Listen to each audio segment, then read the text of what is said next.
Assalamu alaikum. Hello everyone. Welcome back to my another video. In this video, how to change text border color in Photoshop. For two type. First of all, one type text border color. Select the text. Click Effects, Stroke, and see this stroke color. Change the color.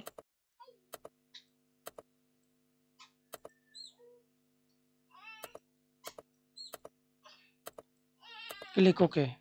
And type 2. Select another text. Click Selection, Magic Wand tool. Multiple or single. I use multiple. Tolerance 32. Then click color or border or stroke, then add color palette,